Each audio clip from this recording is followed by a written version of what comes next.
All right, what's up, mortals? Hope it's working now. Been a little while since my last upload, my last stream.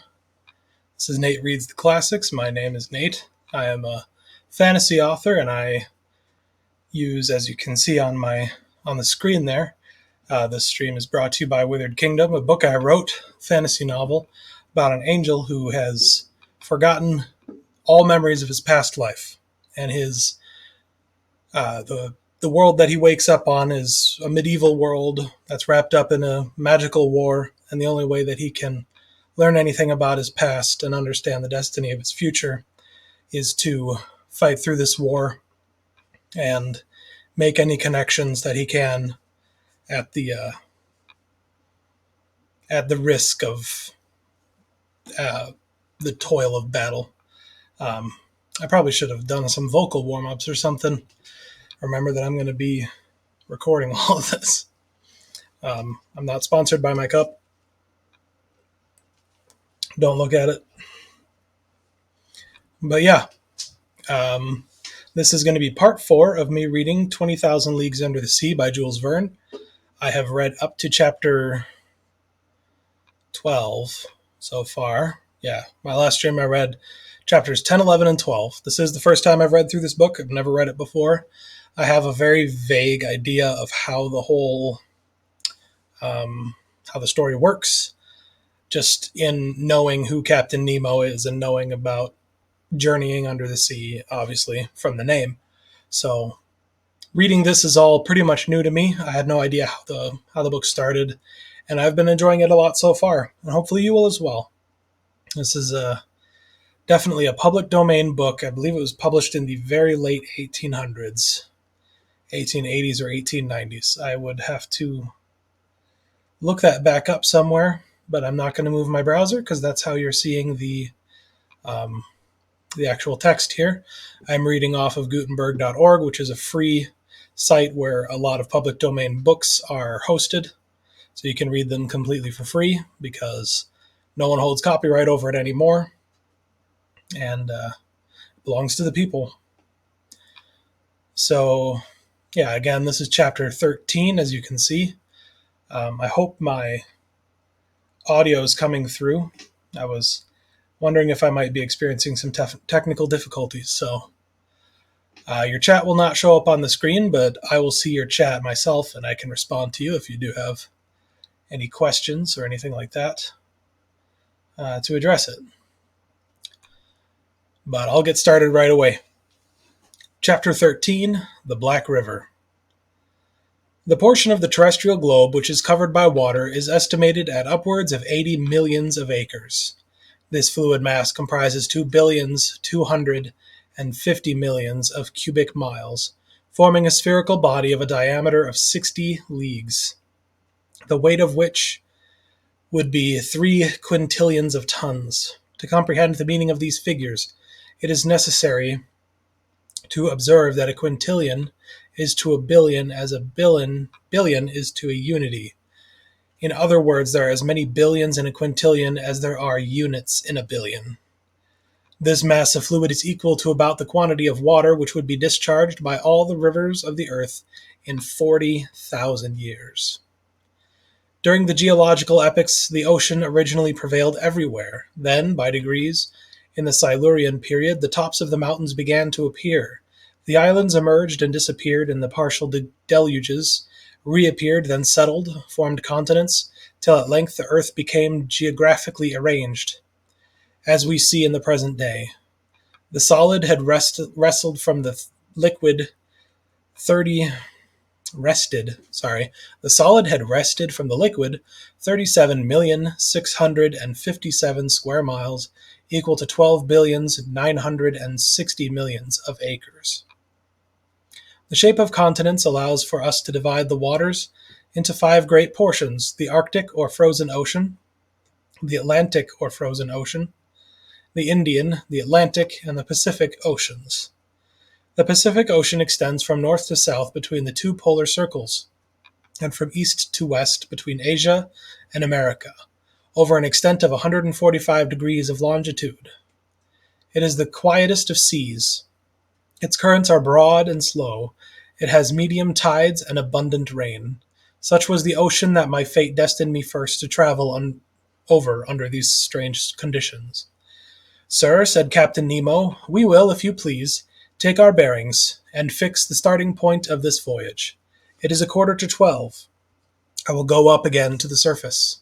The captain pressed an electric clock 3 times. The pumps began to drive the water from the tanks. The needle of the manometer marked by a different pressure the ascent of the Nautilus, and it stopped. We have arrived, said the captain. I went to the central staircase and opened on to the platform, clambered up the iron steps, and found myself on the upper part of the Nautilus. The platform was only 3 feet out of the water. The front and back of the Nautilus was of that spindle shape which caused it justly to be compared to a cigar. I noticed that its iron plates, slightly overlaying each other, resembled the shell which clothes the bodies of large terrestrial reptiles. It explained to me how natural it was, in spite of all glasses, that this boat should have been taken for a marine animal.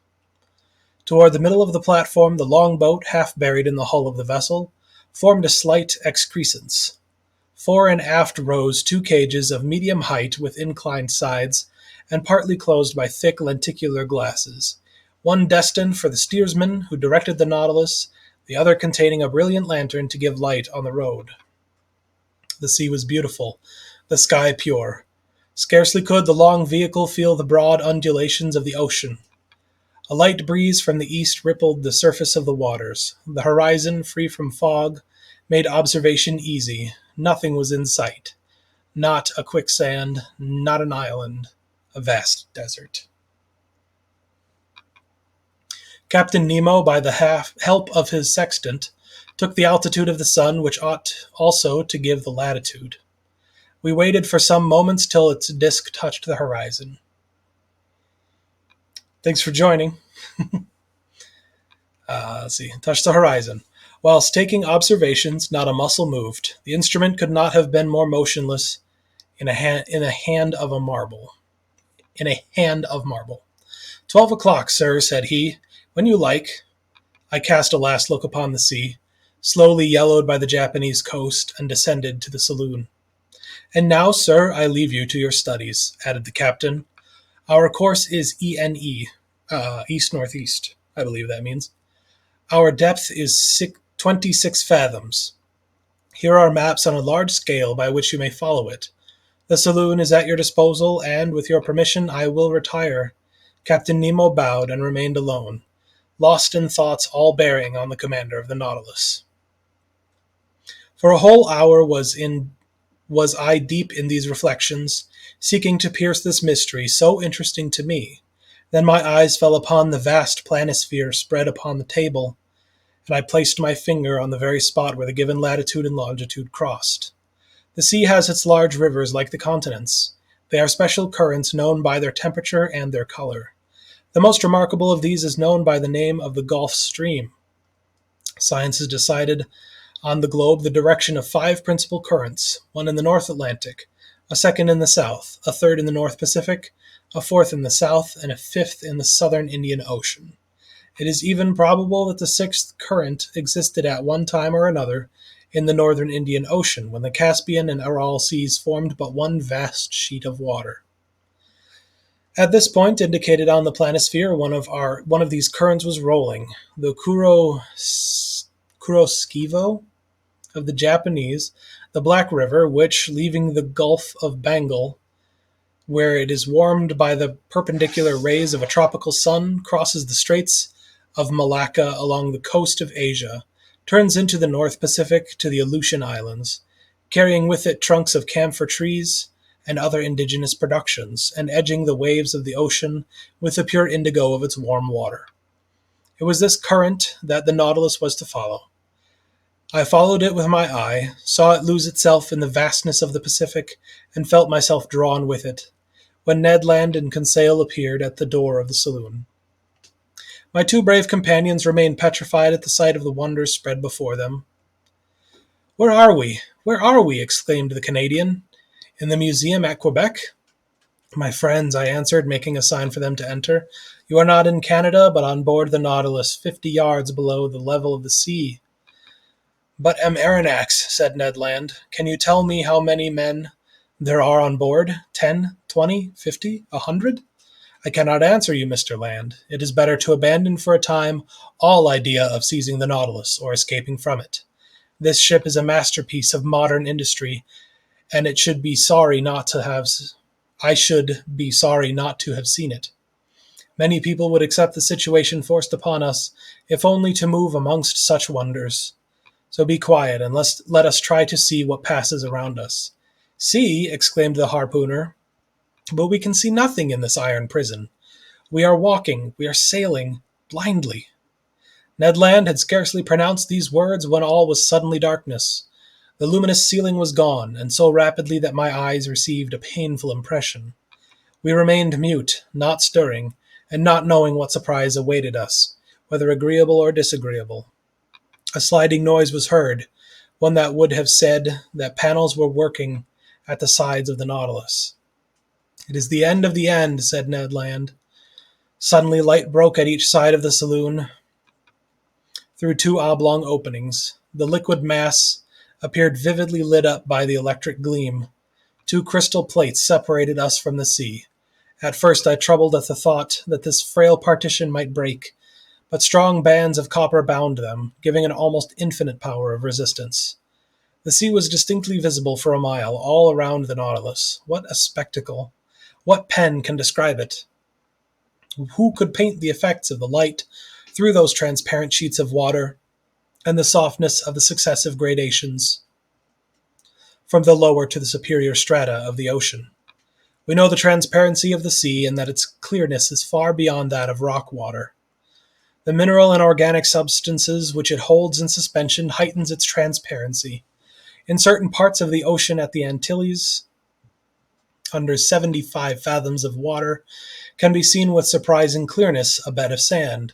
The penetrating power of the solar rays does not seem to cease for the depth of 150 fathoms, but in this middle fluid traveled over by the Nautilus, the electric brightness was produced even in the bosom of the waves.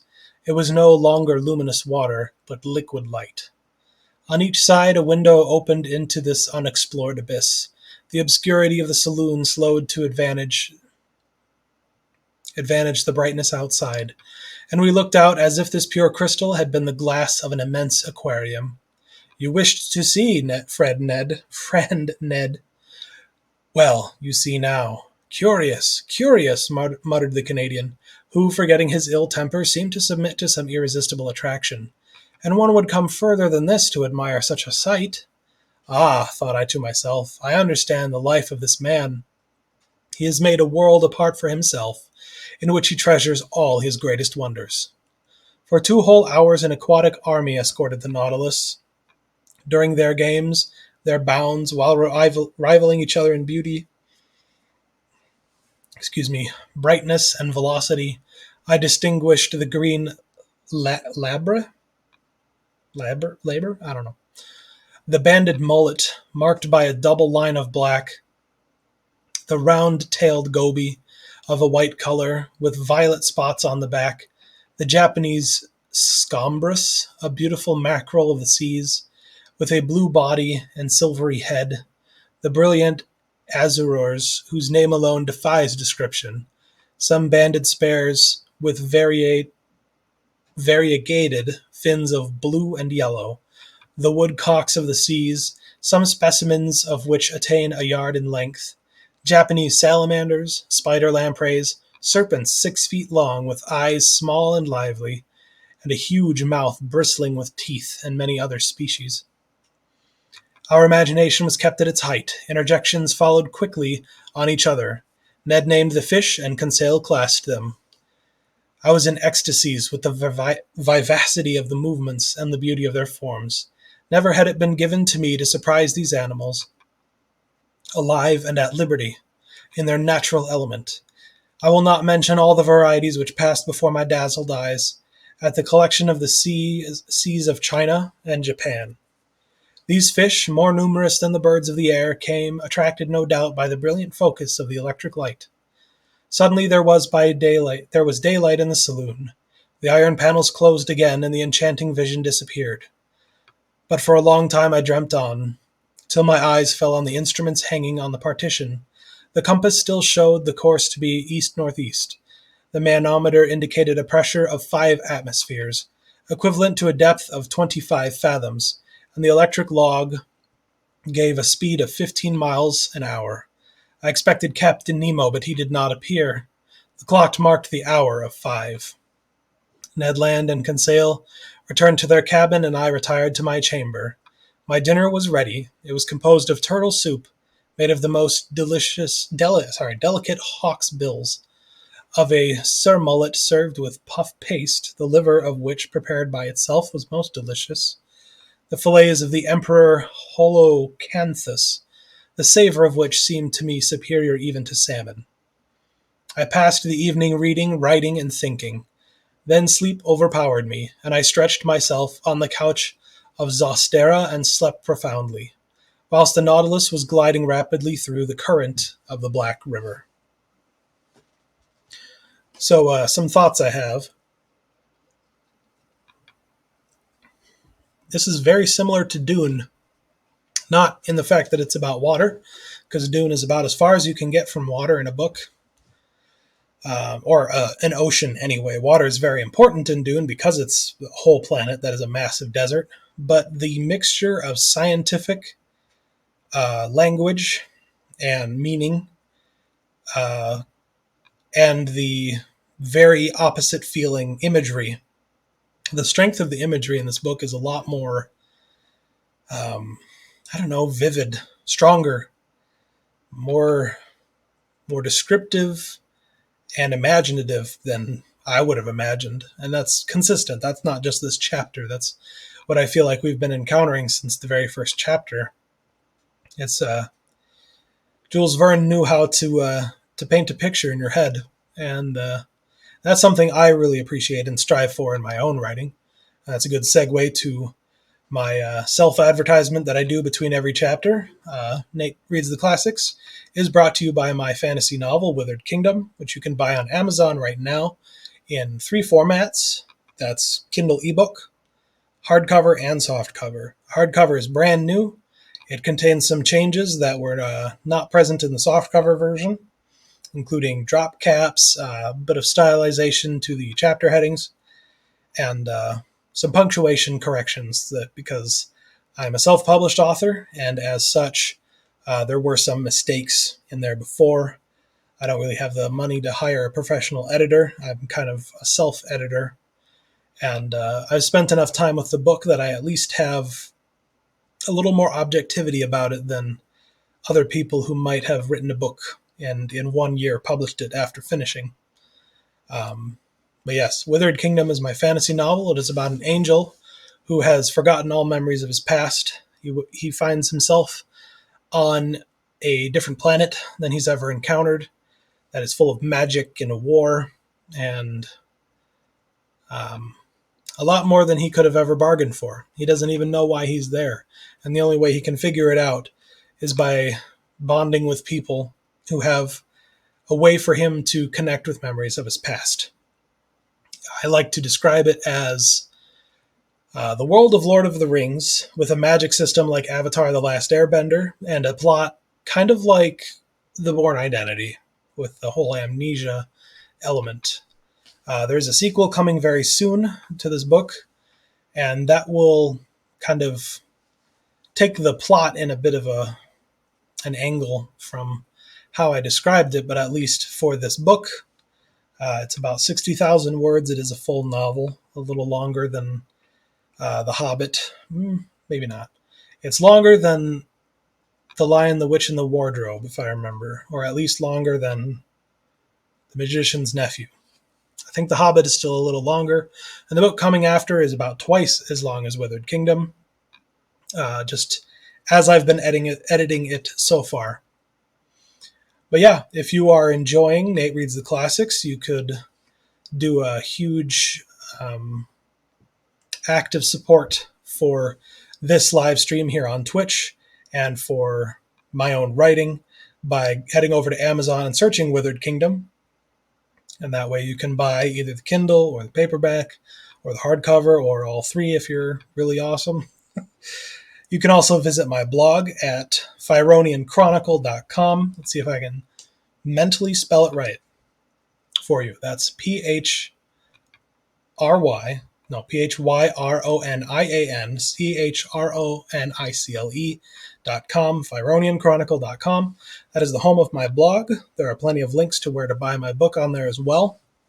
And you can read random thoughts that I have about reading and writing and popular culture, TV shows, music. The next blog post that is coming up here very soon is me talking about Elton John's Tiny Dancer, because he is about to release his 50th anniversary of Madman Across the Water, the album that Tiny Dancer is featured on. It's track 1 of that album. So he also recently released a lyric video of the original demo of the song, which is just him and his piano.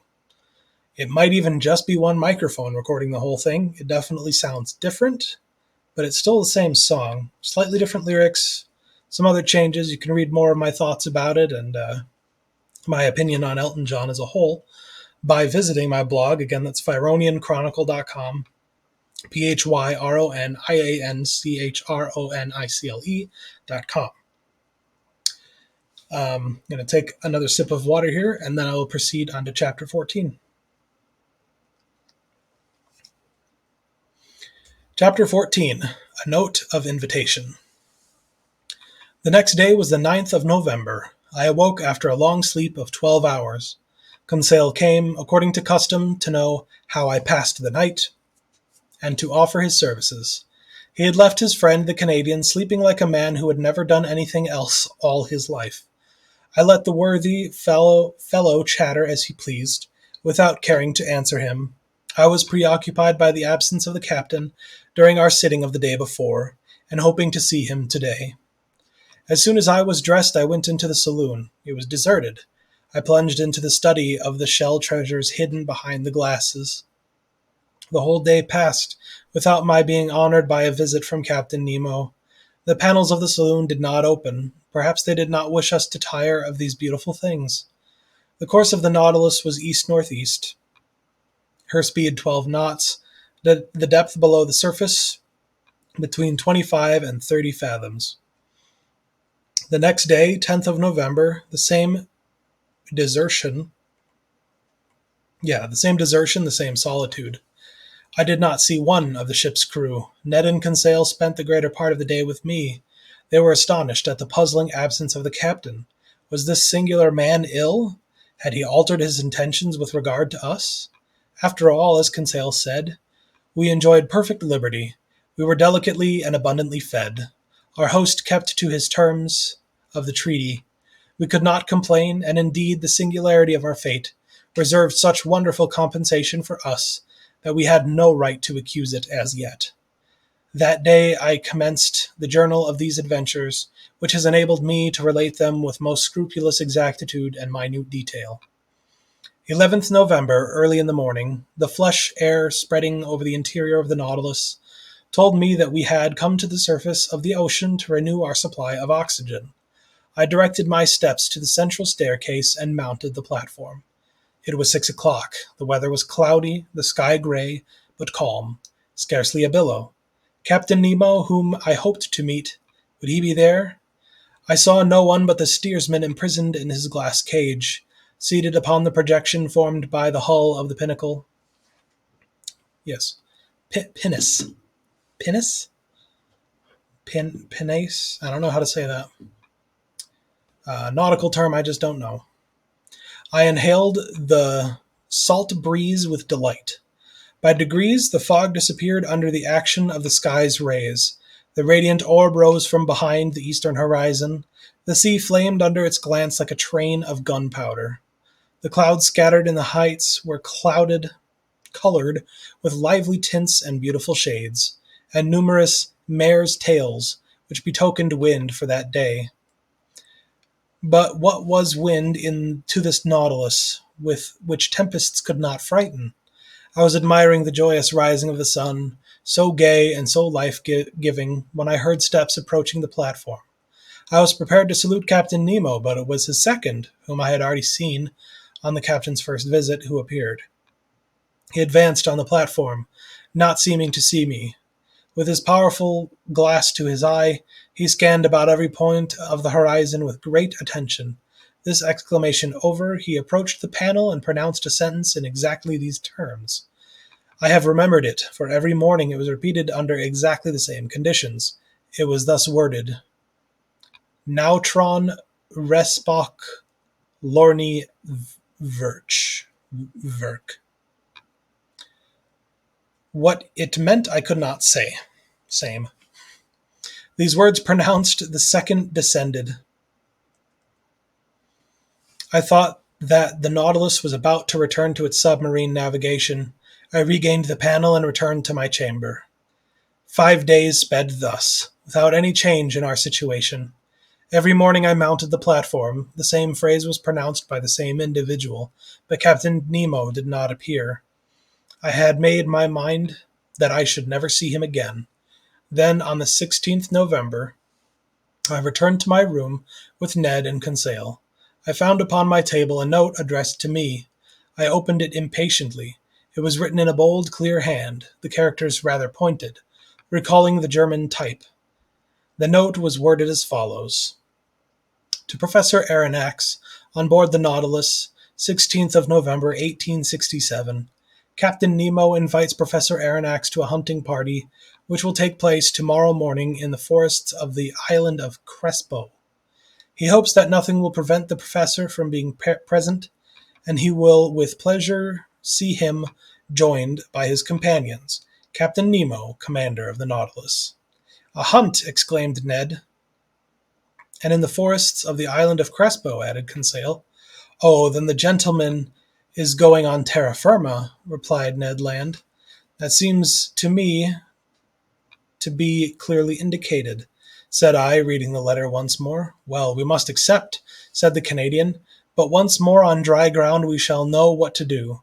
Indeed, I shall not be sorry to eat a piece of fresh venison. Without seeking to reconcile what was contradictory between Captain Nemo's manifest aversion to islands and continents, and his invitation to hunt in a forest, I contented myself with replying, Let us first see where the island of Crespo is.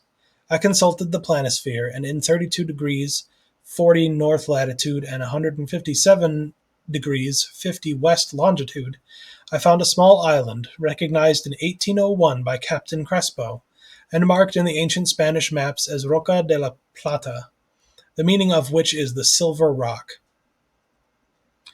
We were then about 800 miles from our starting point, and the course of the Nautilus, a little changed, was bringing it back towards the southeast. I showed this little rock, lost in the midst of the North Pacific, to my companions. If Captain Nemo does sometimes go on dry ground, said I, he at least chooses desert islands. Ned Land shrugged his shoulders without speaking, and Conseil and he left me. Train's about to go by. I don't know if the mic picks that up. It might not. It's kind of quiet. I'm going to take a moment.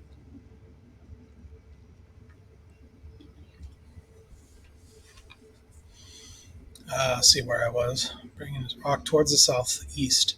I showed this little rock lost in the midst of the North Pacific to my companions. If Captain Nemo does sometimes go on dry ground, said I, at least he chooses desert islands. Ned Land shrugged his shoulders without speaking, and Conseil and he left me. After supper, which was served by the steward, mute and impassive, I went to my bed, not without some anxiety. The next morning, on 17th of November, on awakening, I felt that the Nautilus was perfectly still. I dressed quickly and entered the saloon. Captain Nemo was there, waiting for me. He rose, bowed, and asked me if it was convenient for me to accompany him. As he made no allusion to his absence during the last 8 days, I did not mention it, and simply answered that my companions and myself were ready to follow him. We entered the dining room, where breakfast was served. Aronnax, said the captain, pray share my breakfast without ceremony. We will chat as we eat, for, though I promised you a walk in the forest, I did not undertake to find hotels there. So breakfast as a man who will most likely not have his dinner till very late. I did honor to the request. It was composed of several kinds of fish, and slices of sea cucumber and different sorts of seaweed. Our drink consisted of pure water, to which the captain added some drops of a fermented liquor, extracted by the Kamchatka method from a seaweed known under the name of Rhodomania palmata. Captain Nemo ate at first without saying a word. Then he began. Sir, when I proposed to you to hunt in my submarine forest of Crespo, you evidently thought me mad. Sir, you should never judge lightly of any man. But, Captain, believe me. Be kind enough to listen, and you will then see whether you have any cause to accuse me of folly and contradiction. I listen. You know as well as I do, Professor, that man can live under water, providing he carries with him a sufficient supply of breathable air. In submarine works, the workman, clad in an imperative dress, with his head in a metal helmet, receives air from above by means of forcing pumps and regulators. That is a diving apparatus, said I. Just so, but under these conditions the man is not at liberty. He is attached to the pump, which sends him air through an India rubber tube, and if we were obliged to be thus held to the Nautilus, we could not go far. And the means of getting free, I asked? It is to use the Rouquayrol apparatus, that's a tough one, invented by 2 of your own countrymen, which I have brought to perfection for my own use, and which will allow you to risk yourself under these new physiological conditions without any organ whatsoever suffering. It consists of a reservoir of thick iron plates, in which I store the air under pressure of 50 atmospheres. This reservoir is fixed on the back by means of braces, like a soldier's knapsack. Its upper part forms a box in which the air is kept by means of a bellows and therefore cannot escape unless at its normal tension. In the Rouquayrol apparatus, such as we use, 2 India rubber pipes leave the box and join a sort of tent which holds the nose and mouth.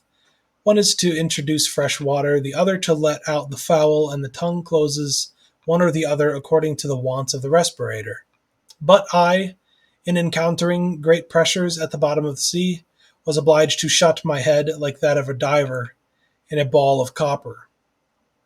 And it is to this ball of copper that the 2 pipes, the inspirator and the expirator, open. Perfectly, Captain Nemo, but the air that you carry with you must soon be used. When it only contains 15% of oxygen, it is no longer fit to breathe. Right, but I told you, Aronnax, that the pumps of the Nautilus allow me to store the air under considerable pressure, and on those conditions the reservoir of the apparatus can furnish breathable air for 9 or 10 hours. I have no further objections to make, I answered. I will only ask you one thing, Captain. How can you light your road at the bottom of the sea?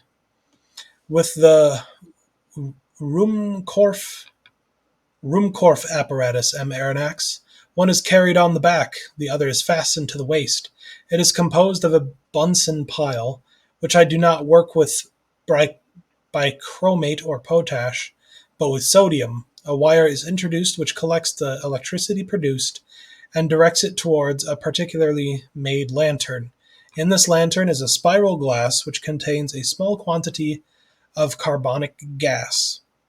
When the apparatus is at work, this gas becomes luminous, giving out a white and continuous light. Thus provided, I can breathe and I can see. Captain Nemo, to all of my objections you make such crushing answers that I dare no longer doubt. But if I am forced to admit the Rouquayrol and Ruhmkorff apparatus, I must be allowed some reservations with regard to the gun I am to carry. But it is not a gun for powder, answered the captain. Then it is an air gun. Doubtless. How could you have me manufacture gunpowder on board without either saltpeter, sulfur, or charcoal? Besides, I added, to fire under water in a medium 850 55 times denser than the air, we must conquer very considerable resistance. But that would be no difficulty. There exist guns, according to Fulton, perfected in England by Philip Coles and Burley, in France and Fursey, and in Italy by Landi. In France by Fursey and in Italy by Landi, which are furnished with a particular system of closing which can fire under these conditions. But I repeat, having no powder, I use air under great pressure, which the pumps of the Nautilus furnish abundantly. But this air must be rapidly used? Well, have I not my Rouquayrol reservoir, which can furnish it at need? A tap is all that is required. Besides, M. Aronnax, you must see yourself that during our submarine hunt we can spend but little air and but few balls. But it seems to me that in this twilight, and in the midst of this fluid, which is very dense, compared with the atmosphere, shots could not go far, nor easily prove mortal. Sir, on the contrary, with this gun every blow is mortal, and however lightly the animal is touched, it falls as if struck by a thunderbolt. Why? Because the balls sent by this gun are not ordinary balls, but little cases of glass. These glass cases are covered with a case of steel and weighted with a pellet of lead. They are real Leyden bottles, into which the electricity is forced to a very high tension. With the slightest shock they are discharged, and the animal, however strong it may be, falls dead. I must tell you that these cases are size number 4, and that the charge for an ordinary gun would be 10. I will argue no longer, I replied, rising from the table. I have nothing left me but to take my gun. At all events, I will go where you go. Captain Nemo then led me aft, and in passing before Ned's and Conseil's cabin, I called my 2 companions, who followed promptly. We then came to a cell near the machinery room, in which we put on our walking dress. So, there's chapter 14. Thanks for everyone who has joined so far. At the rate I'm going, I will at least read chapter 15. But as is my normal, between chapters I take a drink, just because I run out of, the ability to continue speaking if I don't take a drink. Sorry, I'm going to adjust how I'm sitting here as well.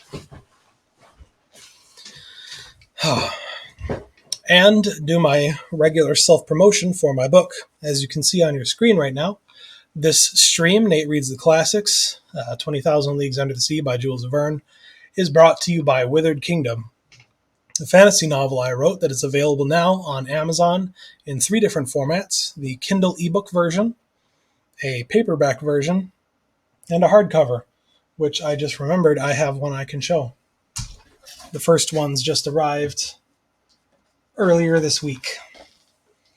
Also, I think my cat may attempt to jump on me any time now. He's making an attempt, I think, but get that in view there. That's my book, Withered Kingdom. This is a hardcover copy. This is one of the first that I was able to receive. Printed on cream paper instead of white like I have for the paperback book. That's something that will probably change in future editions of the paperback. But for now, I at least have the hardcover prepared. And it is printed by Kindle, or by Kindle Direct Publishing, KDP. So it's an Amazon company, obviously. And I rather like the quality. There is no dust jacket. If you want one, you could probably go to a print shop and get one printed. I've been thinking of printing some for myself in case people want one. I can't imagine they're too expensive and make the outside of the book last a little longer. Something that I mentioned between previous chapters in this very stream was some of the changes. I'll show them on here. I hope no one tries to copyright strike my own book. It's me. But that's kind of how you can see that the chapter headings are stylized. They put the Roman numeral there at the top above the title. And then I have a drop cap with that giant letter I. So that kind of change is something that you don't see in the paperback version, at least not yet. Maybe at some future time you will. I really like how Amazon prints their hardcovers. It is definitely a solid book. The binding is has actual stitching. I don't know if you can see that in there, but that is real stitching holding all that together, which makes it better than simple glue.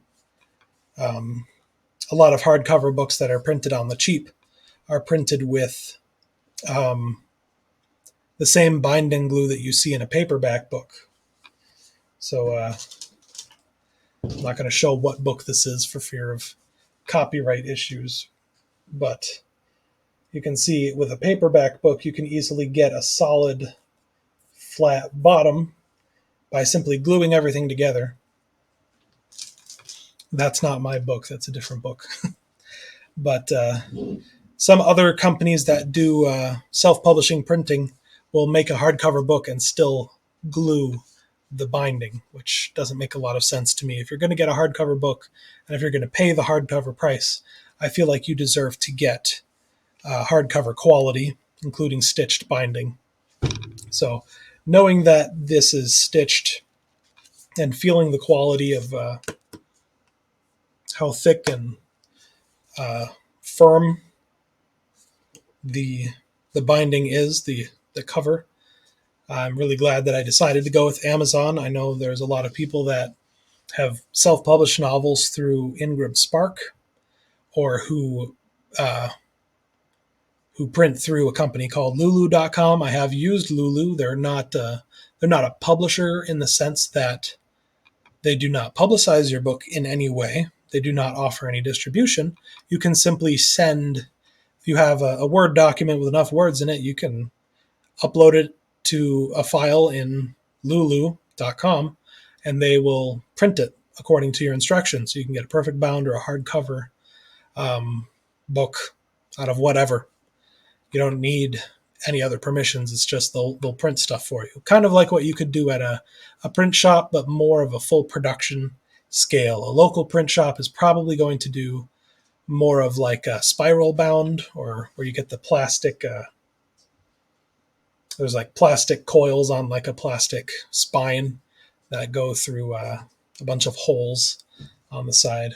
I don't know why I'm going on this tangent, but it's helping me clear my head before this next chapter anyway. But yes, Withered Kingdom is my fantasy novel. That is what is powering this stream. So if you are enjoying Nate Reads the Classics, and if you want more, it would be a huge help to me if you were to buy my book. You can find it, again, on Amazon. Or you can reach out to me on any of my social media accounts, usually listed as Nathan T. Orgel Author, or here on Twitch. I might be able to, if you live in the United States at least, send you a signed copy. I'm working out online store specifics, but at least for now, I can refer anyone to Amazon. Hello, cat. My cat has just reached up to get my attention. I can refer anyone to my Amazon page. The one page has all three formats linked to it. I would love to do an Audible or my own personal audiobook version of the book. It would probably be me reading it, and I know I'm not a professional by any means, voice actor or professional audiobook reader. It's free. I also have access to a studio because I know some people, and I might be able to basically record it for free and then be able to sell it to people, because I know audiobooks are a really big thing because people are busy, people commute, people work online and have plenty of time to listen to whatever they want, or people work in factories where they can throw whatever they want on their Bluetooth speaker or on their headset and listen away.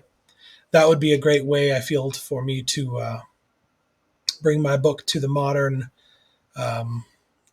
readership, because not everyone reads out of books anymore, which is sad, but I get it. Sometimes it's an anxiety thing. Sometimes it's neurodivergence of some form or another that causes it to be difficult for people to read. But that's part of the reason I'm here. Again, I'm not sponsored by what's printed on this cup.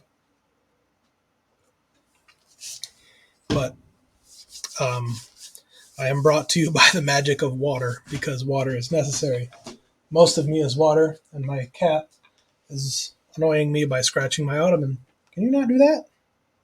Please? He may jump on me here in a moment, and if he does, you'll see him. But as I was saying, yeah, Nate Reads the Classics is a way for me to enjoy some classic literature that I have not read before. If you would like to request in the chat some other classic literature, anything that was published in the United States, or I believe in England, in the UK, anything that was, sorry, there's my cat jumping on me. Anything, don't show your butt, please. Anything that was originally published, there's nothing there. There's nothing there. You can't grab that. That's just cloth on a frame. I'm sorry. Yeah, this is Jack. He has one eye, and he's very curious. And he likes to stand on me. Me reading classic literature is a way for me to read stuff that I haven't read before. And also, if you have a school project where you need to read, I don't know, Edgar Allan Poe or Nathaniel Hawthorne, or, like say if you've got an assignment to read The Scarlet Letter or something for college or for high school, and you don't want to read it, you could say, hey, Nate Reads the Classics, will you read The Scarlet Letter? And maybe I'll block out some extra time. Scarlet Letter isn't super long, but it's at least some... Yes, kitty indeed. It is at least something that I could read online for people for free, so that way they can, whoever you happen to be, if you would like something read that is in the public domain, you wouldn't have to spend the time trying to read it yourself. I could read it instead, and you can listen. That makes things easier for people, so I like to give that a shot. Also, thank you for your first chat appearance. Let's see here. I'm already at about 50 minutes into this, or a little over 50 minutes into this session. So, with Jack on my shoulder, I'll proceed to read Chapter 15, A Walk on the Bottom of the Sea, out of 20,000 Leagues Under the Sea by Jules Verne. A Walk on the Bottom of the Sea. This cell was, to speak correctly, the arsenal and wardrobe of the Nautilus. A dozen diving apparatuses hung from a partition waiting our use. Ned Land, on seeing them, slowly showed evident repugnance to dress himself in one. But, my worthy Ned, the forests of the island of Crespo are nothing but submarine forests. Good, said the disappointed harpooner, who saw his dreams of fresh meat fade away. And you, M. Aronnax, are you going to dress yourself in those clothes? There is no alternative, Master Ned. As you please, sir, replied the harpooner, shrugging his shoulders. But as for me, unless I am forced, I will never get into one. No one will force you, Master Ned, said Captain Nemo. Is Conseil willing to risk it? Asked Ned. I follow my master wherever he goes, replied Conseil. At the captain's call, 2 of the ship's crew came to help us dress in these heavy and impervious clothes, made of India rubber without seam, and constructed expressively to resist considerable pressure. One would have thought it a suit of armor, both supple and resisting. This suit formed trousers and waistcoat. The trousers were finished off with thick boots, weighted with heavy leaden shoes. The texture of the waistcoat was held together by bands of copper, which crossed the chest, protecting it from the great pressure of the water, and leaving the lungs free to act. The sleeves ended in gloves, which in no way restrained the movement of the hands. That is my mouth. Thank you. There is a vast difference noticeable between these consummate apparatuses and the old cork breastplates, jackets, and other contrivances in vogue during the 18th century. Captain Nemo and one of his captains, a sort of Hercules, who must have possessed great strength, Conseil and myself were soon enveloped in the dresses. There remained nothing more to be done but to enclose our heads in the metal box. But, before proceeding to this operation, I asked the captain's permission to examine the guns. One of the Nautilus men gave me a simple gun, the butt end of which, made of steel, hollow in the center, was rather large. It served as a reservoir of compressed air, with a valve worked by a spring allowed to escape into a metal tube. A box of projectiles in a glove with the thickness of the butt end contained about 20 of these electric balls, which, by means of a spring, were forced into the barrel of the gun. As soon as one shot was fired, another was ready. "Captain Nemo," said I, "this arm is perfect and easily handled. I only ask to be allowed to try it, but how shall we gain the bottom of the sea? At this moment, Professor, the Nautilus is stranded in 5 fathoms, and we have nothing to do but to start. But how shall we get off?" "You shall see." Captain Nemo thrust his head into the helmet. Conseil and I did the same, not without hearing an ironical "good sport" from the Canadian. The upper part of our dress terminated in the copper collar upon which was screwed the metal helmet. 3 holes protected by thick glass allowed for us to see in all directions, by simply turning our head in the interior of the headdress. As soon as it was in position, the roue-quay-roll apparatus on our backs began to act, and for my part I could breathe with ease. With the Ruhmkorff lamp hanging from my belt and the gun in my hand, I was ready to set out. But to speak the truth, imprisoned in these heavy garments and glued to the deck by my leaden shoes, it was impossible for me to take a step. But this state of things was provided for. I felt myself being pushed into a little room contiguous to my wardrobe room. My companions followed, towed along in the same way. I heard a watertight door, furnished with stopper plates, close upon us, and we were wrapped in profound darkness. After some minutes, a loud hissing was heard. I felt the cold mount from my feet to my chest. Evidently from some part of the vessel they had, by means of a tap, given entrance to the water, which was invading us, and with which the room was soon filled. A second door cut in the side of the Nautilus was opened. We saw a faint light. In another instant our feet trod the bottom of the sea. And now, how can I retrace the impression left upon me by that walk under the waters? Words are impotent to relate such wonders. Captain Nemo walked in front. His companion followed some steps behind. Conseil and I remained near each other as if an exchange of words had been possible through our metallic cases. I no longer felt the weight of my clothing, or of my shoes, or of my reservoir of air, or my thick helmet, in the midst of which my head rattled like an almond in its shell. The light which lit the soil 30 feet below the surface of the ocean astonished me by its power. The solar rays shone through the watery mass easily and dissipated all color, and I clearly distinguished objects at a distance of 150 yards. Beyond that, the tints darkened into fine gradations of ultramarine and faded into vague obscurity. Truly, this water which surrounded me was but another air denser than the terrestrial atmosphere, but almost as transparent. Above me was the calm surface of the sea. We were walking on fine, even sand, not wrinkled as on a flat shore, which retains the impression of the billows. This dazzling carpet, really a reflector, repelled the rays of the sun with wonderful intensity, which accounted for the vibration which penetrated every atom of liquid. Shall I be believed when I say that, at the depth of 30 feet, I could see as if I was in broad daylight? For a quarter of an hour I trod on this sand, sown with the impalpable dust of shells.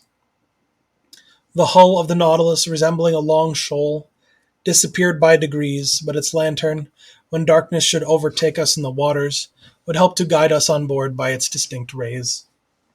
Soon forms of objects outlined in the distance were discernible. I recognized magnificent rocks, hung with a tapestry of zoophytes of the most beautiful kind, and I was at first struck by the particular effect of this medium. It was then 10 in the morning. The rays of the sun struck the surface of the waves at rather an oblique angle, and at the touch of their light decomposed by refraction as through a prism. Flowers, rocks, plants, shells, and polypi were shaded at the edges of the by the seven solar colors. It was marvelous, a feast for the eyes, this complication of colored tints, a perfect kaleidoscope of green, yellow, orange, violet, indigo, and blue. In one word, the whole palette of an enthusiastic colorist. Why could I not communicate to Conseil the lively sensations which were mounting to my brain, and rival him in expressions of admiration? For aught I knew, Captain Nemo and his companion might be able to exchange thoughts by means of signs previously agreed upon. So, for want of better, I talked to myself. I declaimed in the copper box which covered my head, thereby expending more air in vain words than was perhaps wise. Various kinds of ices, clusters of pure tuft coral, prickly fungi, and anemones formed a brilliant garden of flowers, decked with their collarets of blue tentacles, sea stars studding the sandy bottom. It was a real grief to me to crush under my feet the brilliant specimens of mollusks which strewed the ground by thousands, of hammerheads, donaceae, veritable bounding shells, of staircases and red helmet shells, angel wings, and many others produced by this inexhaustible ocean. But we were bound to walk, so we went on. Whilst above our heads waved medusae, whose umbrellas of opal or rose-pink escalloped with a band of blue sheltered us from the rays of the sun, and fiery pelagiae, which in the darkness would have strewn our path with phosphorescent light. All these wonders I saw in the space of a quarter of a mile, scarcely stopping, and following Captain Nemo, who beckoned me on by signs. Soon the nature of the soil changed. To the sandy plain succeeded an extent of slimy mud, which the Americans call ooze, composed of equal parts of silicious and calcareous shells. We then traveled over a plain of seaweed, of wild and luxuriant vegetation. This sand was of close texture, and soft to the feet, and rivaled the softest carpet woven by the hand of man. But whilst verdure was spread at our feet, it did not abandon our heads. A light networking of marine plants, of that inexhaustible family of seaweeds, of which more than 2,000 kinds are known, grew on the surface of the water. I noticed that the green plants kept nearer the top of the sea, whilst the red were at a greater depth, leaving to the black or brown the care of forming gardens and parterres in the remote beds of the ocean.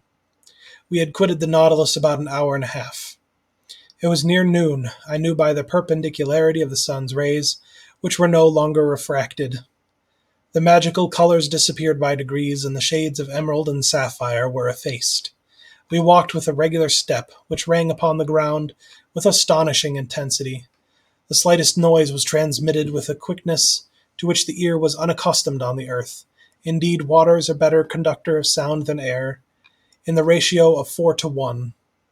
At this period, the earth sloped downwards. The light took a uniform tint. We were at a depth of 105 yards and 20 inches, undergoing a pressure of 6 atmospheres. At this depth I could see the rays of the sun, though feebly to their intense brilliancy, had succeeded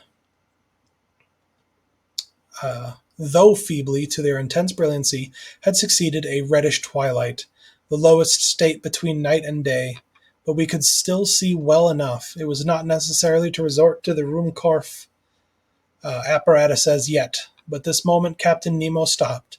He waited till I joined him, and then pointed to an obscure mass, looming in the shadow, at a short distance.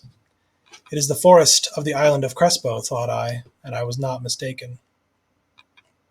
I'm going to see how long this next chapter is before I try to read it. It's not too long. It's a lot of description, but I think I can give it a shot.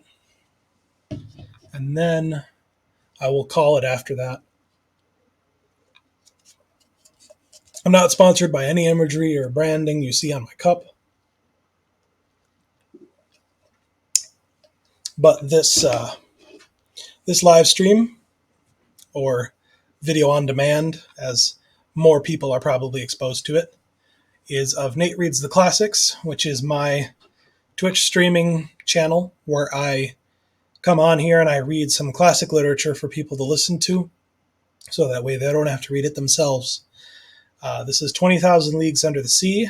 I have finished chapter 15 now, and this is my fourth episode of this reading. I've never read this book before, but it is one that I have long wanted to read. I've never seen the movie. I've never seen or read any other depiction of it except maybe references in other movies or television shows, cartoons, that sort of thing. I think I was a little mistaken before when I said that this was from the very late 1800s, because I think this is more the middle of the 1800s, which I suppose is still the very early science fiction era. By no means is it the beginning of science fiction, because Frankenstein was well before this. Mary Shelley gets erased a lot by a lot of people who want to assume that H.G. Wells and Jules Verne are like the pioneers of science fiction. That's completely untrue. Frankenstein came way before, and it is probably a more ideal example because of the longevity of the story and the impact of its social or cultural. Its cultural impact has been more lasting than anything created by Jules Verne or I'm already forgetting the name I just said. The Time Machine author, H.G. Wells. I love Frankenstein. I read Frankenstein in high school. Thought it was a fantastic book. It was one of the first old books that I was told to read that I enjoyed without restraint. I didn't love it. I wasn't obsessed with the book, but that did happen when I read Dracula later that year. I love Dracula a lot more. Dracula is one I might consider reading. Here on Nate Reads the Classics. Any book that's more than 100 years old at the time of the reading, according to the year, should be in the public domain. I would have to do some final checking to be absolutely sure. But this is certainly in the public domain. Belongs to the people, and there's no copyright infringement here or intended. And so I like to read classic literature because there's a lot I haven't been able to read yet. I enjoy getting to know older authors and kind of the ways people used to write in the past, the things that people were interested in, and kind of the development of how books came to be how they are now. People like Brandon Sanderson, George R.R. Martin. I don't know, anyone writing today, it's interesting to see their creative genealogy, where they came from, who inspired them. I hope to live to the point where The Lord of the Rings enters the public domain. I know that'll be into the... I guess The Hobbit isn't that far off. Sorry, Kat, I'm going to need you to get off. You're getting uncomfortable. The Hobbit was 36 or 37, something like that. Maybe that's wrong. I don't know. The Hobbit was before World War II. I may be wrong. I'm going to stop talking about it because I don't want to be super wrong on the internet. But yeah, maybe in 15 years, I might end up reading all of The Lord of the Rings and not be able to get in trouble with the estate of or the publishers of J.R.R. Tolkien. As things stand, this is one that I've wanted. There's a moth in here. This is a book that I've wanted to read for a long time. Even if I wasn't going to read it online, I wanted to read it for myself. Just because it's a classic, and I really like the sound, the cadence of the title of the book, 20,000 Leagues Under the Sea, which I did some research a couple days ago. There are not 20,000 leagues depth of ocean, so I don't know how that's going to get explained, because this is a very scientifically plausible book. It's definitely not accurate, because they're talking about a renewable sort of electricity that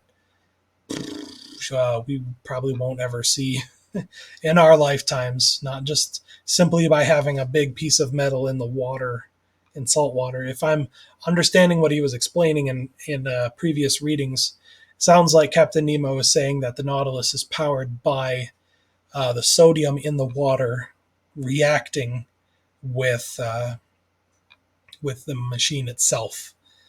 That doesn't make any sense to me, or at least, there's no way to make as much power as would be necessary to power a whale-sized ship, or one that could be mistaken for a giant narwhal in the ocean. Not sponsored by any iconography or names you see on my cup. I should have chosen a different cup. Again, my name is Nathan. I go by Nate for this channel because I feel like Nate Reads the Classics has a little more flow than Nathan Reads the Classics. And I think it's kind of funny to use a nickname and pinion script for my logo that you can see on this other scene. I hope it'll show up for you. But yeah, that logo there where it said Nate Reads the Classics, it looks all fancy. And then Nate, which I don't really go by personally, except for a few people who know me who have always called me Nate. I usually just go by Nathan. That's what's printed on my book. I'm not super picky about it, but here I go on a tangent again. I'm a fantasy author, as you can see in the corner of your screen as you're watching this. It says it's brought to you by Withered Kingdom, available on Amazon. That's absolutely true. There are 3 versions of the book, 3 formats of the book that you can buy. The first one being the Kindle ebook, which I believe I have priced at $4.99 at this time. The paperback, which I have priced at $11.99 US dollars, all on Amazon.com, the US Amazon store. And 3, the hardcover, which I have priced at $25 USD on Amazon.com. If you're outside of the United States, I'm sure that'll be different. This is a print-on-demand kind of situation, so don't expect a book to arrive in 2 days with your Amazon Prime membership or anything like that. It'll take a little longer. It took a while for me to receive my first copies. I'll show one off here.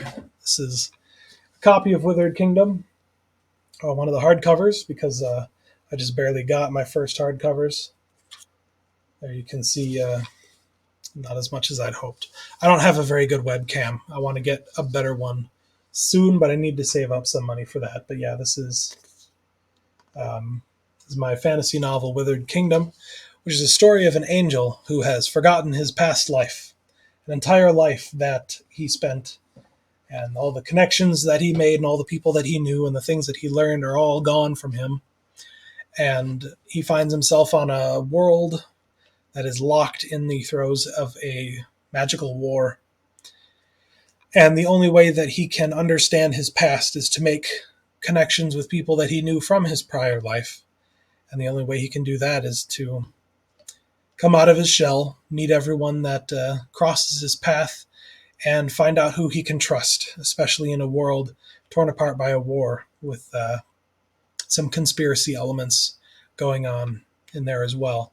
It is a fantasy novel. Think of Game of Thrones or Lord of the Rings type of environment, but with a magic system more akin to Avatar: The Last Airbender. Definitely some stylized action, elemental magic, and that sort of thing. But the plot for this book is basically all of those trappings with a plot similar to Bourne Identity. If you haven't seen or read Bourne Identity, I'm sure you can find the movie pretty easily. It's got to be streaming somewhere. The book's been out for quite a while, longer than I've been alive, I'm sure. Mostly the amnesia element is why I compare it to that. The sequel happens to be on its way. It's not ready for publication yet. I am putting some finishing touches on adding a couple scenes to round out how the book goes and how the story goes, and just making sure that all the characters are where they need to be and that everyone learns and develops in the ways that they're supposed to. And then I will have the completed original book that I started to write almost 10 years ago now, 2012. Yeah. Technically back when I was 11 years old, and that would have been 2001. But seriously writing this book, I started much more recently. So, yeah. I kind of lost my train of thought there. I'm sorry. Let me try to regain it here. Withered Kingdom. Oh, yes. Originally, Withered Kingdom was just the first half of a book. A book that I was just writing to set things up for the book that comes after it. But I'm finding that these two books that I am making out of the original idea for the first book are much more motivating and interesting, and I've found a foothold for my own creativity in this part of the story before the real action of a much larger arc that will last longer comes into play. So I would call the original book I intended to write The Rebirth of Gia, and I may actually still publish Withered Kingdom and its sequel together as one book.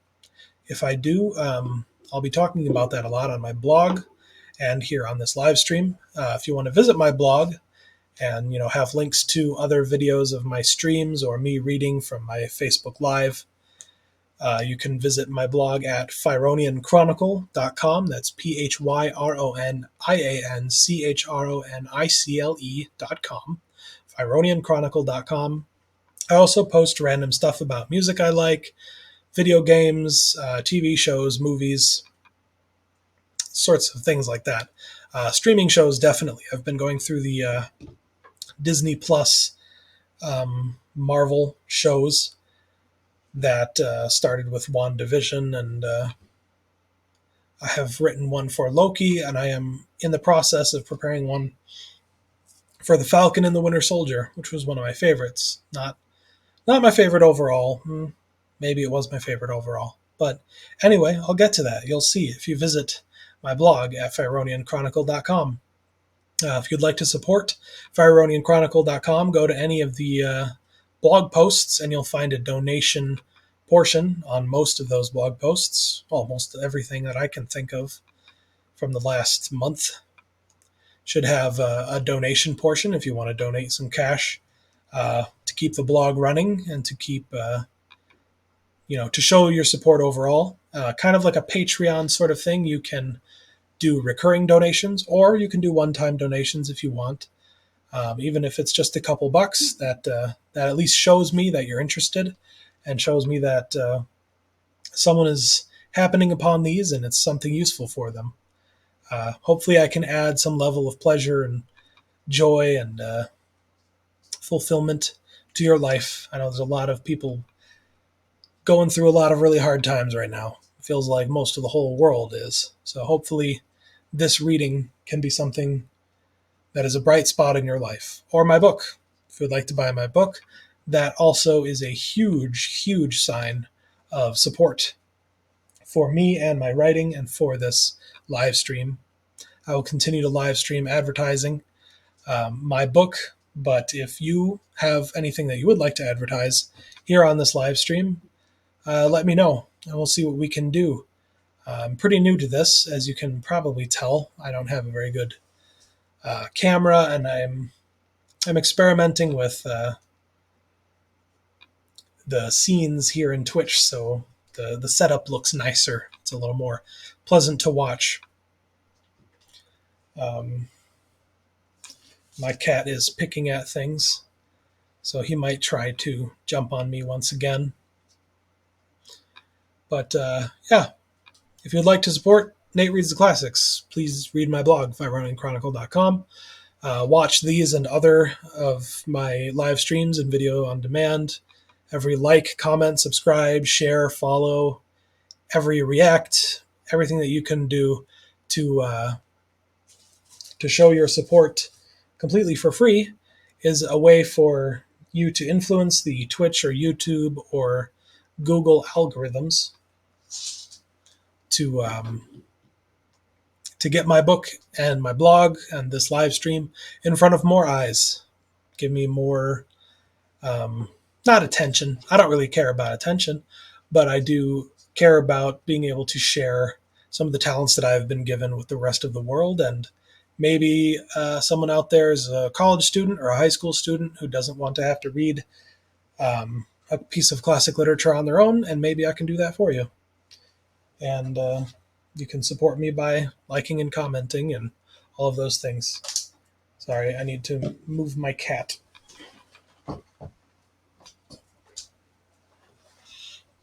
All right. Last chapter I will be reading tonight, or this morning, depending on how you want to look at it, is Chapter 16, A Submarine Forest. This is going to be a lot of description. Doesn't look like there's going to be much dialogue, just from my quick zip through that I took of it earlier. So, assuming my cat doesn't try to destroy everything and collapse the universe in on itself, I will proceed to read after a drink from my non-branded cup. Because I am not sponsored by any of the branding you may be seeing there, or by the branding written on the back of my chair, which you probably can't see. Anyway, enough babbling. Chapter 16, A Submarine Forest, from 20,000 Leagues Under the Sea, by Jules Verne. We had at last arrived on the borders of this forest, doubtless one of the finest of Captain Nemo's immense domains. He looked upon it as his own, and considered he had the same right over it that the first man had in their first days of the world. And indeed, who would have disputed with him the possession of this submarine property? What other hardier pioneer would come, hatchet in hand, to cut down the dark copses? This forest was composed of large tree plants, and the moment we penetrated under its vast arcades, I was struck by the singular position of their branches, a position I had not yet observed. Not an herb which carpeted the ground, not a branch which clothed the trees, was either broken or bent, nor did they extend horizontally. All stretched up to the surface of the ocean, not a filament, not a ribbon, however thin they may be, but kept as straight as a rod of iron. The Fuci and Lianas grew in rigid perpendicular lines, due to the density of the element which had produced them. Motionless, yet, when bent to one side by the hand, they directly resumed their former position. Truly, it was the region of perpendicularity. Sorry, my contacts are drying out. As is my mouth. I'm not sponsored by anything you may see on my cup. I soon accustomed myself to this fantastic position, as well as to the comparative darkness which surrounded us. The soil of the forest seemed covered with sharp rocks, difficult to avoid. The submarine flora struck me as being very perfect, and richer even than it would have been in the Arctic or tropical zones, which these productions are not so plentiful. Where these productions are not so plentiful.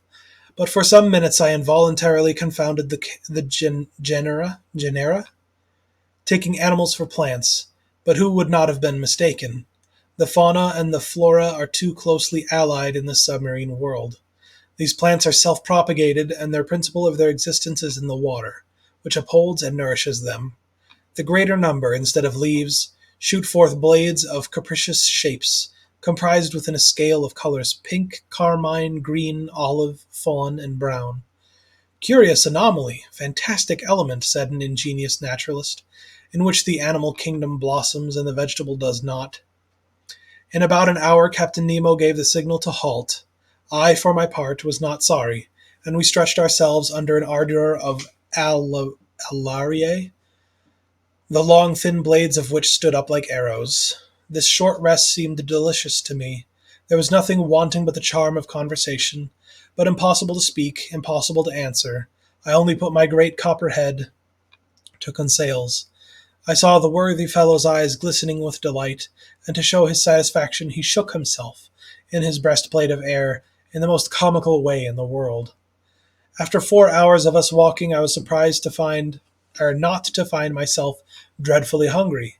How to account for this state of the stomach I could not tell, but instead I felt an insurmountable desire to sleep, which happens to all divers, and my eyes soon closed behind the thick glasses, and I fell into a heavy slumber, which the movement alone had prevented before. Captain Nemo and his robust companion, stretched in the clear crystal, set us the example. How long I remained buried in this drowsiness I cannot judge, but when I awoke, the sun seemed sinking towards the horizon. Captain Nemo had already risen, and I was beginning to stretch my limbs, when an unexpected apparition brought me briskly to my feet. A few steps off, a monstrous sea spider, about 38 inches high, was watching me with squinting eyes, ready to spring upon me. Squinting eyes ready to spring upon me. Though my diver's dress was thick enough to defend me from the bite of this animal, I could not help shuddering with horror. Conseil and the sailor of the Nautilus awoke at this moment. Captain Nemo pointed out the hideous crustacean, which a blow from the butt end of the gun knocked over, and I saw the horrible claws of the monster writhe in terrible convulsions. This incident reminded me that the other animals, more to be feared, might hunt these obscure depths, against whose attacks my diving dress would not protect me. I had never thought of it before, but I now resolved to be upon my guard. Indeed, I thought that this halt would mark the termination of our walk, but I was mistaken, for instead of returning to the Nautilus, Captain Nemo continued his bold excursion. The ground was still on the incline. Its declivity seemed to be getting greater, and to be leading us to greater depths. It must have been about 3 o'clock when we reached a narrow valley, between high perpendicular walls, situated about 75 fathoms deep. Thanks to the perfection of our apparatus, we were 45 fathoms below the limit which nature seems to have imposed on man as to his submarine excursions. I say 75 fathoms, though I had no instrument by which to judge their distance. But I knew that even in the clearest waters the solar rays could not penetrate further, and accordingly the darkness deepened. At 10 paces not an object was visible. I was groping my way, when I suddenly saw a brilliant white light. Captain Nemo had just put his electric apparatus into use. His companion did the same, and Conseil and I followed their example. By turning a screw, I established a communication between the wire and the spiral glass and the sea. Lit by our 4 lanterns, was illuminated for a circle of 36 yards. As we walked, I thought the light of our Ruhmkorff apparatus could not fail to draw some inhabitant from its dark couch. But if they did approach us, they at least kept at a respectful distance from the hunters. Several times I saw Captain Nemo stop, put his gun to his shoulder, and after some moments drop it and walk on. At last, after about 4 hours, this marvelous excursion came to an end. A wall of superb rocks and in an imposing mass rose before us, a heap of gigantic blocks, an enormous, steep granite shore, forming dark grottos, but which presented no practicable slope. It was the prop of the island of Crespo. It was the earth. Captain Nemo stopped suddenly. A gesture of his brought us to a halt, and however desirous I might be to scale the wall, I was obliged to stop. Here ended Captain Nemo's domains, and he would not go beyond them. Further on was a portion of the globe he might not trample upon. The return began. Captain Nemo.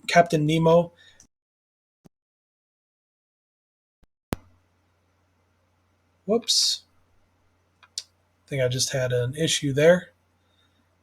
I will go back a little bit, just because I think I pulled on the USB that my camera is linked to. I will also adjust my seating. I hope my sound is still coming through. If anyone's watching and can hear me, please let me know if my sound is working. Let me close that. There we go. The return began. Captain Nemo had returned to the land of his little band, directing their course without hesitation. I thought we were not following the same road to return to the Nautilus. The new road was very steep and consequently very painful.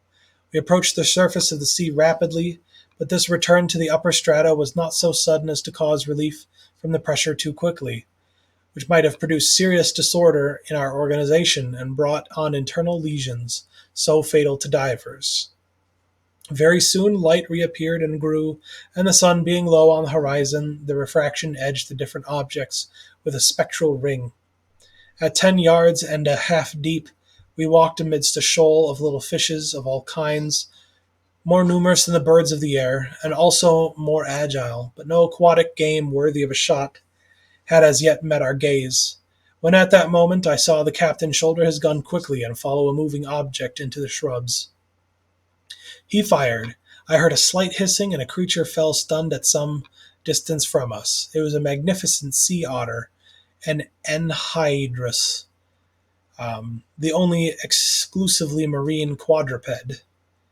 This otter was 5 feet long and must have been very valuable. Its skin, chestnut brown above and silvery underneath, would have made one of those beautiful furs so sought after in the Russian and Chinese markets. The fineness and the luster of its coat would certainly fetch L80. I don't know what L is, by the way. I've been just saying L. I'm sure that's some kind of monetary symbol. I admired this curious mammal with its rounded head ornamented with short eyes, its ears, its round eyes and white whiskers like those of a cat, with webbed feet and nails and tufted tail. This precious animal, hunted and tracked by fishermen, has now become very rare and taken refuge chiefly in the northern parts of the Pacific, or probably its race would soon become extinct. Captain Nemo's companion took the beast, threw it over his shoulder, and we continued our journey. For 1 hour a plain of sand lay stretched before us. Sometimes it rose to within 2 yards and some inches of the surface of the water. I then saw our image clearly reflected, drawn inversely, and above us appeared an identical group, reflecting our movements and our actions. In a word, like us in every point, except that they walked with their heads downward and their feet in the air. Another effect I noticed, which was the passage of thick clouds which formed and vanished rapidly. But on reflection, I understand that these seeming clouds were due to the varying thickness of the reeds at the bottom, and I could even see the fleecy foam which their broken tops multiplied on the water, and the shadows of large birds passing above our heads, whose rapid flight I could discern on the surface of the sea. On this occasion I was witness to one of the finest gunshots which ever made the nerves of a hunter thrill. A large bird of great breadth of wing, clearly visible, approached, hovering over us. Captain Nemo's companion shouldered his gun and fired. When it was only a few yards above the waves, the creature fell stunned, and the force of its fall brought it within reach of dexterous hunter's grip. The reach of dexterous hunter's grasp. It was an albatross of the finest kind. Our march had not been interrupted by this incident. For 2 hours we followed those sandy plains, then fields of algae very disagreeable to cross. Candidly, I could do no more when I saw a glimmer of light, which, for a half-mile, broke the darkness of the waters.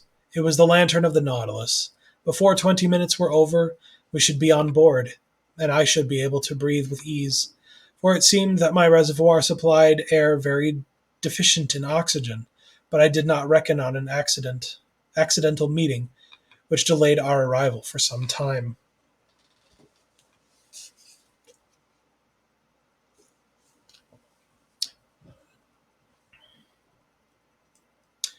I had remained some steps behind when I presently saw Captain Nemo coming hurriedly towards me. With his strong hand he bent me to the ground, his companion doing the same to Conseil.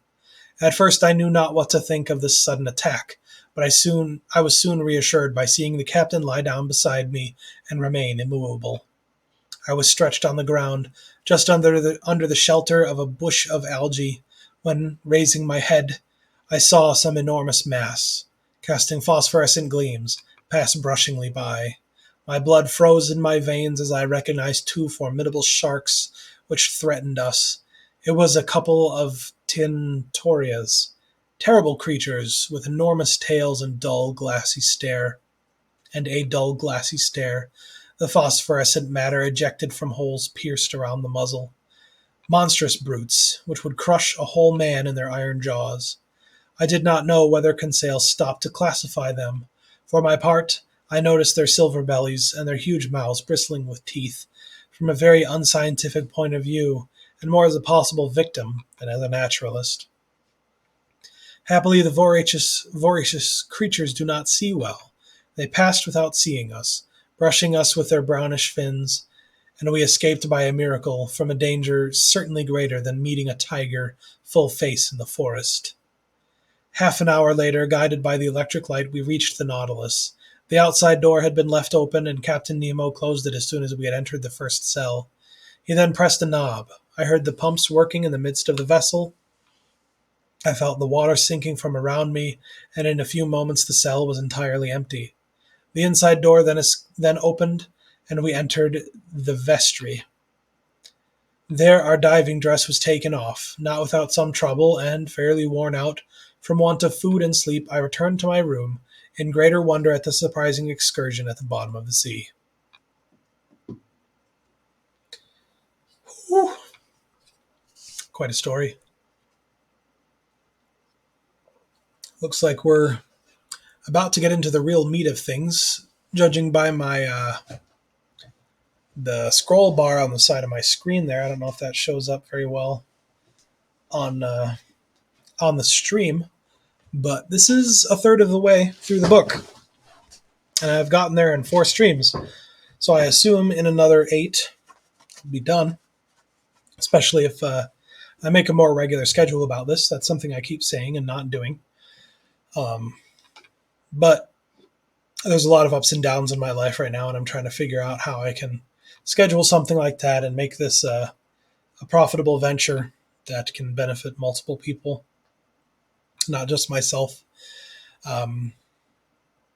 This has been part 4 of 20,000 Leagues Under the Sea by Jules Verne. We just read through chapters 13, 14, 15, and 16 of, again, 20,000 Leagues Under the Sea by Jules Verne from the public domain, read on Gutenberg.org's HTML upload of the book, as you are seeing it here. My name is Nathan Orgel. I'm a fantasy author. I wrote a book called Withered Kingdom, and as you can see in the corner of your screen, this video is brought to you by Withered Kingdom, available at Amazon. You can buy it now in 3 different formats as a Kindle ebook for about $4.99 in US dollars on Kindle or on Amazon.com or on the Kindle store in the United States. You can also buy it as a paperback for $12 about. That's the basic price is $12. Other things get calculated after that, and the same for the hardcover, which is set for $25. I do have a hardcover here at hand. Show one final time. This is Withered Kingdom. This is my novel. As you can see at the top there is part 1 of the rebirth of Gia. Gia is the main character, and there's me, and also me again. It's a fantasy novel about an angel who has lost all of the memories of his former life, and as such wants to regain those memories. He finds himself on a medieval world filled with magic and war. This is very concerning, as Gia does not naturally incline himself to war and to combat. He wants peace. He wants to be left alone, but he discovers that the only way he's going to learn about his past and understand his purpose on this new world, the only way he can do those things is to connect with people. Some of them maybe even are people that he knew in his past life. I like to think of it as the world of the Lord of the Rings with a magic system like Avatar: The Last Airbender, and a plot sort of like Born Identity.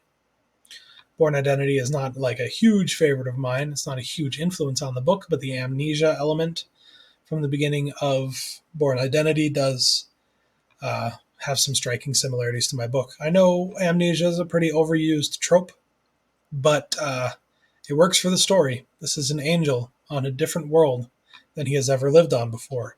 And so he is learning about this world from square one in the midst of a massive war between people who can control the elements and people who subjugate the power of demons to combat elemental control.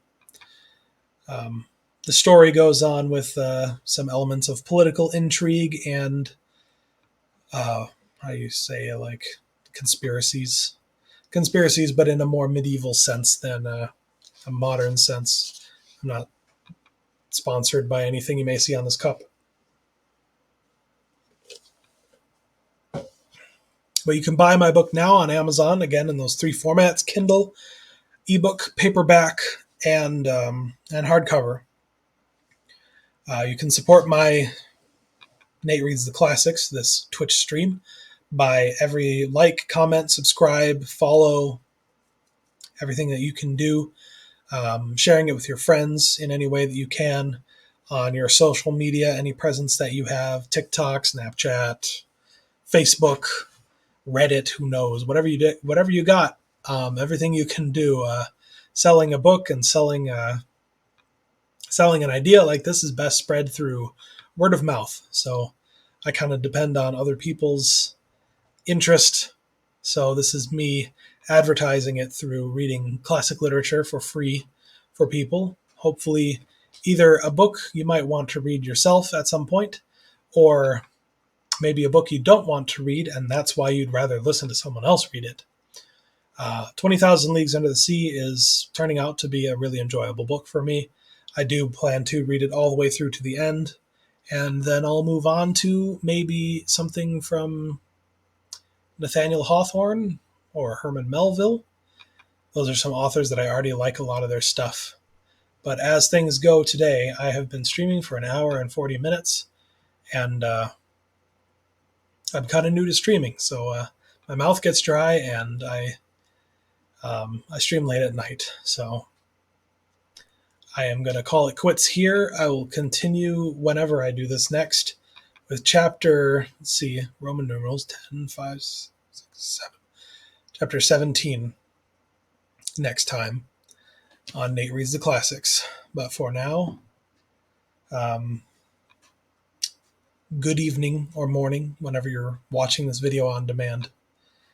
Thanks for tuning in. Bye.